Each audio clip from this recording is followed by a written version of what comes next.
عزیز طلبہ، السلام علیکم ورحمۃ اللہ تعالی وبرکاتہ۔ بسم اللہ الرحمن الرحیم۔ اللہم صلی علی سیدنا و مولانا محمد کما تحب و ترضی بان تصلی علیہ۔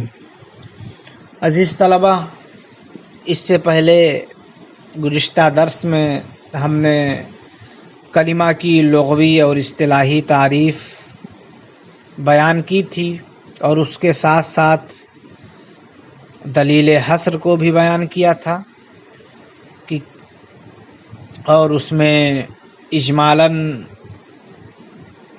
اسم کی تعریف بھی پیش کی گئی تھی۔ انشاءاللہ اب ہم اسم کی تفصیلی تعریف پڑھیں گے۔ آپ غور سے سنیں عبارت کو، اور تشریح کو اور ترجمے کو بھی ذہن نشین کرنے کی کوشش کریں۔ الاسم هو کلمۃ تدل بنفسها على معنى مستقل بالفهم۔ اسم وہ ایسا کلمہ ہے جو بذات ایسے معنی پر دلالت کرے جو فہم کے ساتھ مستقل ہو، غیر مقترن وضعا بزمان من الازمان الثلاثة الماضیہ والحالہ والمستقبلہ۔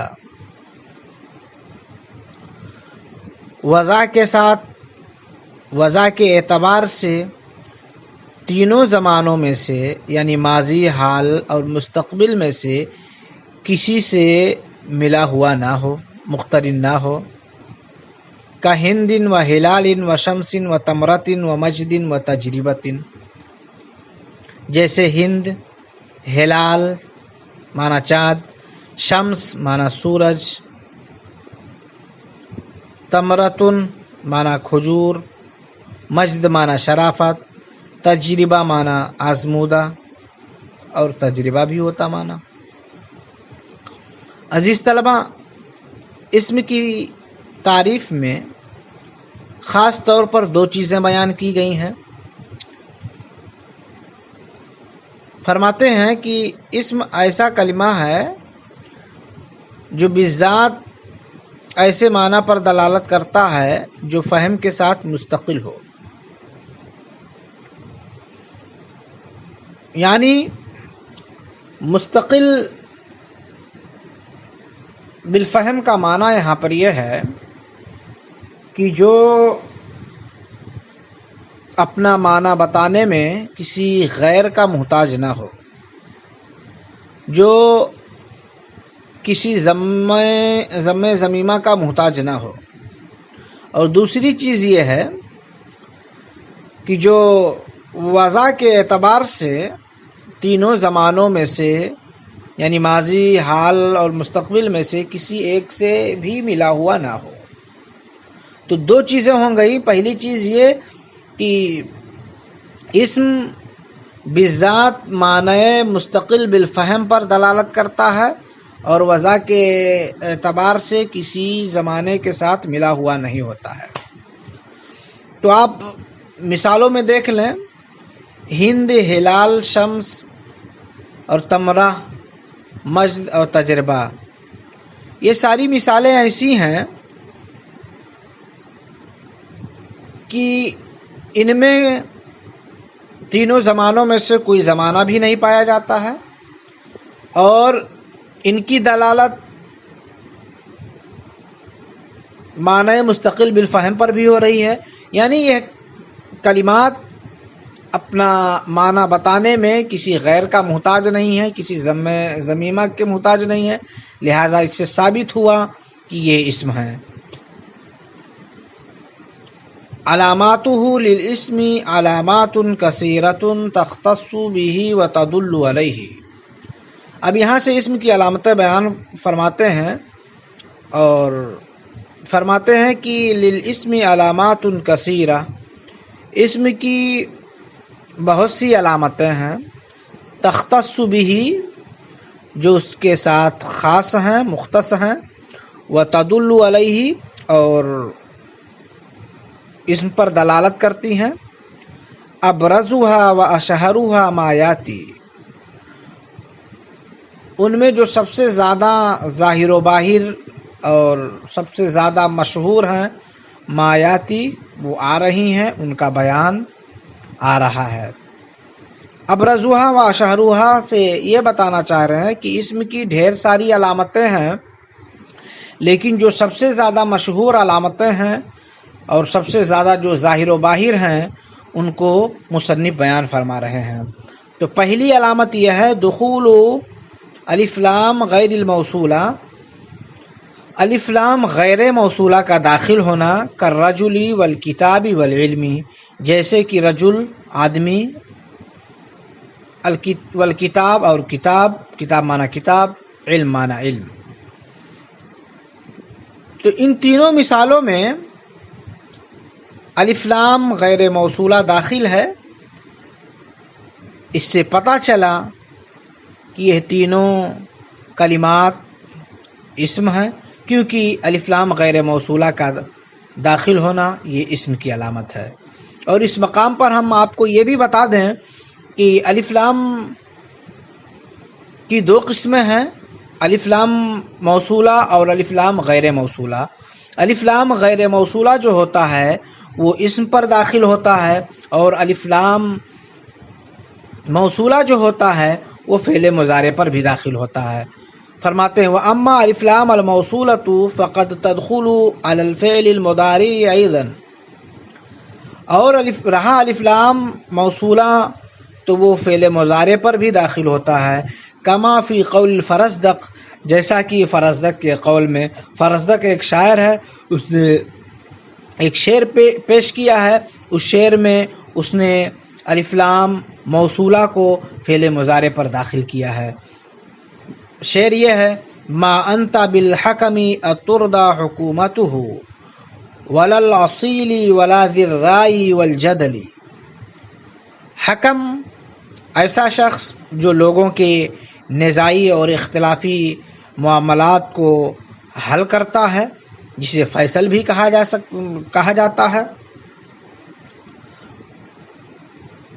ما انت بالحکم، تو فیصل نہیں ہے، تو حکم نہیں ہے، اترضى حکومته، جس کے فیصلے سے لوگ راضی ہوں، ولا الاصیل، اصیل مانا شریف حسب و نسب والا، اور نہ ہی تو حسب و نسب والا ہے، ولا ذی الرأی، اور نہ ہی صاحب عقل ہے، والجدلی، اور نہ ہی صاحب زبان ہے۔ اس شعر میں بتانا یہ ہے کہ فرزدق نے اس شعر میں فعل مضارع پر الف لام موصولہ داخل کیا ہے، جس سے یہ ثابت ہو گیا کہ الف لام موصولہ فعل مضارع پر داخل ہوتا ہے۔ وہ کلمہ کیا ہے؟ اترضى ہے، اترضى میں الف لام موصولہ داخل ہے۔ دوسری علامت الجر بالکسرۃ التی یحدثها العامل، جر کسرہ کے ساتھ جسے عامل پیدا کرتا ہے۔ حرفاً کان او اضافتاً، خواہ وہ حرف ہو، یعنی وہ عامل چاہے تو وہ حرف کی شکل میں ہو یا عامل معنوی ہو یعنی اضافت کی شکل میں ہو، نہ ہو بسم اللہ الرحمن الرحیم، جیسے کہ بسم اللہ الرحمن الرحیم۔ اب اس مثال میں آپ دیکھیں کہ بسم اللہ الرحمن الرحیم میں جو با ہے یہ عامل ہے، اور اس کا مدخول جو ہے اسم وہ مجرور ہے، مکسور ہے، اور عامل با حرف جر ہے، اسی کی وجہ سے اسم جو ہے وہ مکسور ہے اور اسے کسرہ دیا گیا ہے۔ یہ عامل یعنی عامل جو حرف کی شکل میں ہے اس کی مثال ہوئی، اور معنوی یعنی اضافت کی شکل میں اس کی مثال یہ ہے بسم اللہ الرحمن الرحیم، اسم اللہ۔ اب اسم مضاف ہے، کلمہ جلالت مضاف الیہ ہے، تو یہ معنوی یعنی اضافت کی مثال ہو گئی۔ تیسری علامت بیان فرماتے ہیں النداء ہوا کون الکلمۃ مناداتن، ندا اور وہ کلمہ کا منادہ ہونا ہے۔ فکل منادن اسم، تو ہر منادہ اسم ہے۔ ونداؤہ علامت اسمیتہ، اور اس کا منادہ ہونا اس کے اسم ہونے کی علامت ہے۔ نہ یا علی و یا زینب و یا خادم۔ آپ اس مثال میں دیکھیں کہ تیسری علامت کہا کہ یا حرف ندا کے ذریعہ جس کو بھی پکارا جائے گا، یعنی جو بھی منادہ ہوگا وہ اسم ہوگا۔ تو اب آپ دیکھیں کہ یا علی یا زینب یا خادم میں علی کو اور زینب کو اور خادم کو یا حرف ندا کے ذریعہ پکارا گیا ہے، لہٰذا اس سے یہ ثابت ہوا کہ علی، زینب اور خادم یہ اسم ہیں، اور کیونکہ اس میں اسم کی علامت منادہ ہونا موجود ہے۔ چوتھی علامت التنوین بجمیع اقسامہ الا تنوین الترنم۔ چوتھی علامت یہ ہے کہ تنوین اپنی تمام قسموں کے ساتھ، الا تنوین الترنم، سوائے تنوین ترنم کے، جیسے رجل و دار، آدمی اور گھر۔ اب تنوین ترنم کے علاوہ تنوین کی جتنی بھی قسمیں ہیں، مثلا تنوین تمکن ہے، تنوین عوض ہے، تنوین مقابلہ ہے، تنوین تنکیر ہے، تو یہ جو ساری قسمیں ہیں یہ سب اسم ہیں۔ تنوین تمکن اس تنوین کو کہتے ہیں جو اس بات پر دلالت کرتی ہے کہ یہ اسم اسمیت میں راسخ ہے، یعنی منصرف ہے، جیسے کہ مصنف نے مثال دی ہے رجل اور دار، تو یہ تنوین تمکن ہے۔ تنوین عوض جو مضاف الیہ کے بدلے میں ہوتی ہے، جیسے حینئذ، اور مقابلہ جو جمع مؤنث سالم کو لاحق ہوتی ہے، اور تنوین تنکیر جو کسی اسم کے نکرہ ہونے پر دلالت کرتی ہے، جیسے صحین وغیرہ۔ مطلب یہ ہے کہ تنوین ترنم کے علاوہ تنوین کی جتنی بھی قسمیں ہیں وہ سب اسم ہیں۔ ویاتی بیانها فی مباحث الحروف انشاءاللہ، اور انشاءاللہ ان کا بیان، یعنی تنوین کی قسموں کا بیان حروف کی بحثوں میں آئے گا۔ السلام علیکم ورحمۃ اللہ تعالی۔